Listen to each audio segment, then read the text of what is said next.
How you doing? Good. They're going to try and tell us we're not. How are you? Good. How's it going, gentlemen? Jason Shear. Todd Bullis. Hey, Todd. Nice to meet you, sir. Jason Shear. How you doing? Hi. Hey, sir. Are you here helping them? No. She just pulled up. She's our student council. Yeah, and we actually. How you doing? I'm Brad. Hey, Brad. Good to meet you. Man. Hey. Hey, man. How's it going? How are you? I'm here to say hi, sir. Hello, how are you? Hi. She just stopped by to read the signs and say hi. I can't see and drive because if I look at the pictures, my car go to the pictures. You don't want to do that, do you? 'Cause then you'll have to talk to one of us. That's bad. Don't have an accident on account Well, of that. talking to one of you guys isn't bad, you know, so it's all right. Guys, So- head up. God bless you for God your bless you word. too, man. So, Thank you, man. Adios. thank you, ma'am. So I'm the watch commander today, and trying to figure out where you guys are coming from on one part of our ordinance. Number one is I fully appreciate you guys protesting and actually support your right to do so. Very much so on your side. You don't realize there's a lot of law enforcement that backs protests, and we are 100% behind protesting. What I'm confused on, and the reason I'm out here, is to figure out why you have the signs. You're not carrying the human signs. What part of the ordinance is it that you're seeing and interpreting different? Wait, what was that? I don't understand.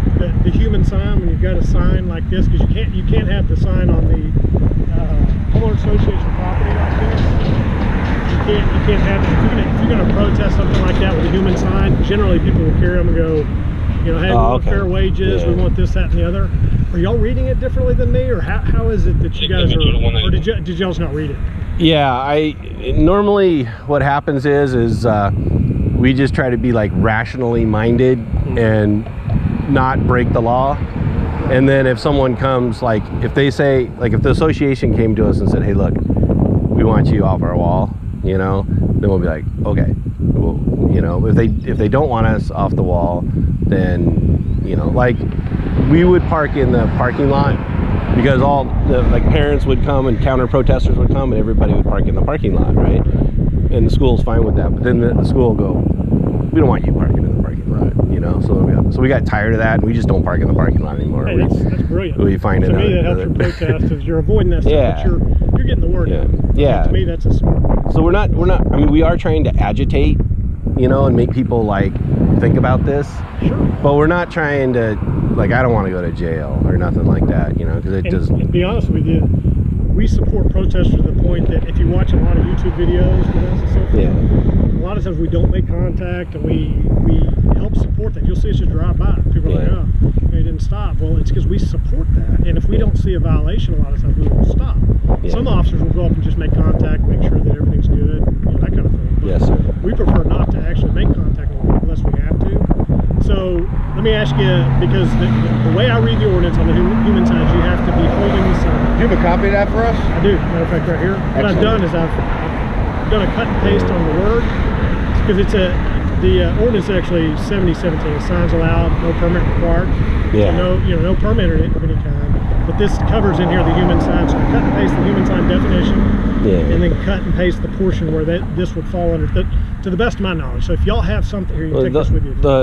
Most cities and like the federal laws always normally point to like soliciting or businesses, and not to freedom of speech. Like the freedom of speech, even if a city makes an ordinance, normally that can't be enforced. Like they may give tickets and stuff, but they just always go away.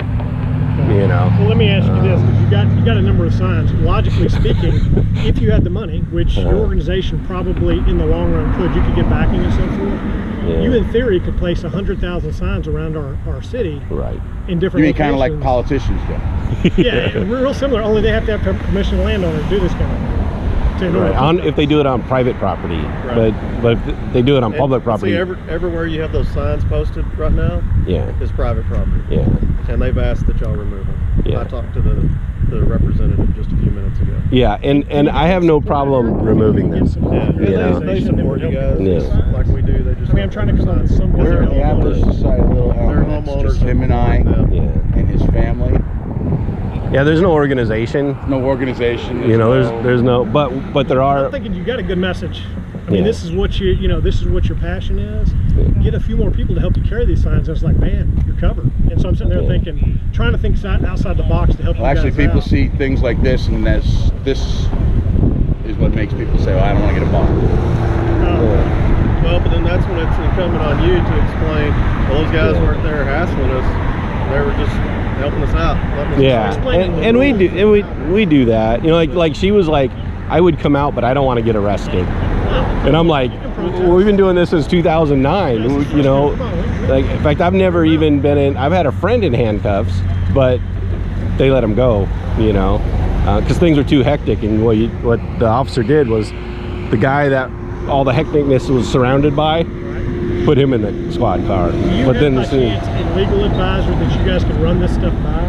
Yeah. The reason I say is because a lot of times they'll give you that legal advice to help you with the local ordinances and so forth. Yeah. And if they have anything and they want to discuss it, I mean, I'll be happy to sit down and talk with them. Okay. And do that kind of thing. But we get stuck in between a rock and a hard place because we want y'all to be able to protest, but then we're starting to get more and more calls. And when we get those calls, we have to enforce the ordinance as it's written. Right. And so that's the human side aspect. And so it's like you guys are like trying to just protest. You're trying to do your thing, right? And we're trying to just make sure that it happens, in a lawful way. That's all we're trying to do. So, is there anybody I can talk to? Some type of legal, something? Do you have some kind of legal advisor or something? Yeah, we do, but normally we don't, turn him on to anything because we don't want to spend money or anything like that. No, I get that. But I have no problem for like this. It's Frisco, right? Yes. Looking at the Frisco ordinances, which I have not looked at. And he's now got a copy. It's got the number at the. Okay, yeah, I'll look at. And if you have a card, maybe I could discuss it with you and at least let you know, moving forward, the position we're going to take. Like this is our last week. We're finished. We've been here 3 weeks. Yeah. At this school, we're finishing up this How's week. It going? You feel Awesome. Like it's going pretty good? Yeah, awesome. Reaching some people? Yeah. It's been really good. But we'll be at another school next week. That won't be in Frisco, but the following week we'll be back in Frisco. So we'll have this all figured out. Like McKinney, McKinney, he's like, I forgot his name, but he's like, anytime you're going to be in town, just let me know. I'll make sure I'll have officers there. And I mean, they're great. Now, we don't go around breaking the law, so I mean, but I haven't read their ordinance either. I don't know if theirs, is okay with leaning them against different, places like that. But can we work out something today to where you guys could? Well, actually, the only reason we're still here is because we're talking to you. Cool. Yeah, we're ready to take off. So, perfect. Well, if you have any questions about it, I'm Lieutenant Shearer. I don't carry a card with me. Okay. But feel free to give me a call up there. I work a varied day, so you're going to have another day shift watch commander on the opposing days. But if you want to wait till I come back and say, hey, sure, I had this question for everybody, so forth, I'll tell you where it goes. If you end up and you get jammed up and you want to do the legal advisor talk to me or talk to our legal advisor, again, we're not trying to cost you money.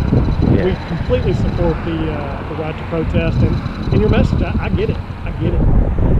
So, but anyway, so if y'all have any. As long as you get it. I knew something was going on because as soon as there's 3 police cars, then like 4, I know that we're in trouble. like this is normally what happens. Written specifically for law enforcement officers. Awesome, thanks. And just so you know, I only got 2. Sorry. Just so you know, we've never like gone to court with against a city. Now other abolitionists throughout the United States have, but like I even had an officer come out and wash me down with a water hose. He was off duty. But and then when the police came and the guy, it was his boss that did it. He came out and got out of the car and he looked at him, and then he looked at me, and I could tell he didn't know what to do. He was just like, oh, I hope it was at least in the middle of summer. Yeah, it was. When I'm in Tulsa, the security guard at the Tulsa abortion mill is a captain in the police department, off duty. So she orders them around. Norman, the security at the abortion mill there, is all off-duty police officers in squad cars, in uniform, doing security for the murder of children. Right. And see, that's the key, is when these citizens, it doesn't matter whether it's a church or it's a mosque or whether it's an abortion clinic or it's a right to protest, what have you.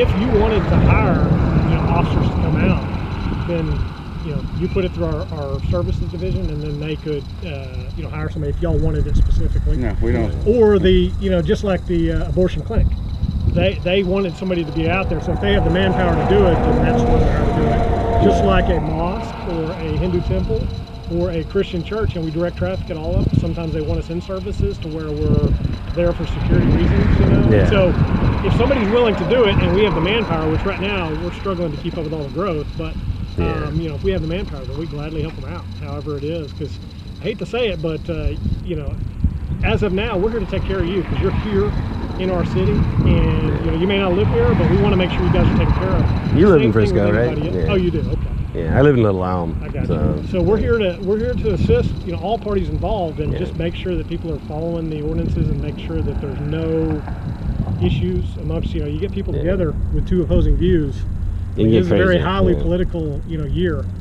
Yeah. So, but anyway, you guys have been great, and you guys have been great in the city every time I've interacted. So I hope so, and I hope that we make a difference in your life as far as upholding your rights here, because we're really not into that. I mean, we generally will come out when people complain. I've gone by plenty of churches out and seen them out there and wave as I go by, because it's just not necessarily something we get involved in. So, is that y'all too? Yeah. Cool. We're the only abolitionists here in town. Group, so I've seen more than two. That's his family. He's got 6 kids that he's adopted. Oh, awesome. Yeah, foster kids. In Texas, there's 13,000 foster kids waiting to be adopted. There's 23,000 kids in foster care, but 13,000 of them are going to age out.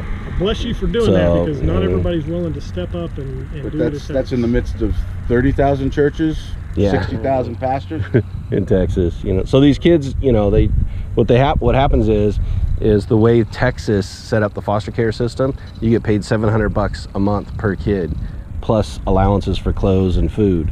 So what happens is these kids never get out of foster care, because if you adopt them, you don't get that. Right. So, but what happens is the kids want to be adopted. Right. So, call something home. But so I mean, it's really sad. That's big that you're able to step up. I appreciate that. I was one of those kids, so I appreciate it. Really? Yeah. Some as well. It's awesome, man. No, I'm single. Texas, I mean, people think Texas is like a really good, godly state, but it's actually one of the most wicked states in the nation. It has more churches and more abortions per capita than just about any other state. There's a couple others that are real close.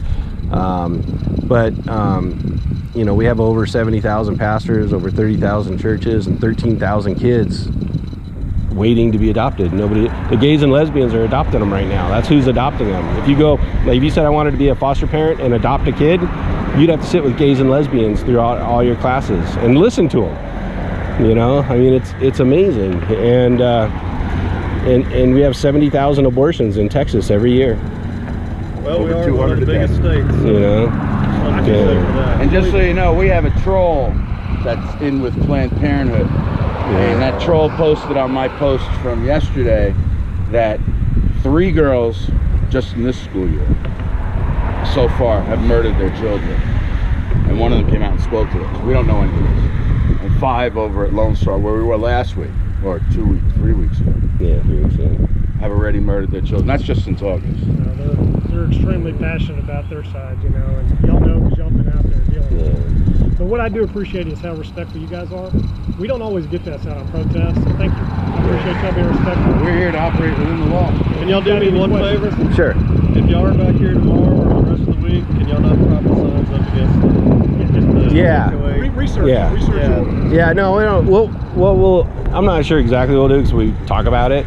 But I have no problem not. But in fact, we knew. If he's doing here, he's holding on to it. That should be good to go. That poor lady from the HOA, I forget her name off the top of my head. I just talked to her. She's getting bombarded from homeowners. I mean, can't get off the phone from homeowners. Yeah, she drove by screaming at us. Yeah. She was like, Let me know if you have any questions. Thank you for your time. Sorry to keep you out here longer than you meant to. My name's Todd Bullis. I'm horrible at names. All right. What's your name again? Matt. Good seeing you again. It's good to meet you guys. Have a good day, sir. Thanks for putting up with us too. No worries. Thanks for the letter. Really, appreciate it. Take a look at that. I will. Not only will I do that, I'll pass them a change so they can get a look at it too. Okay. Thank you. Thank you.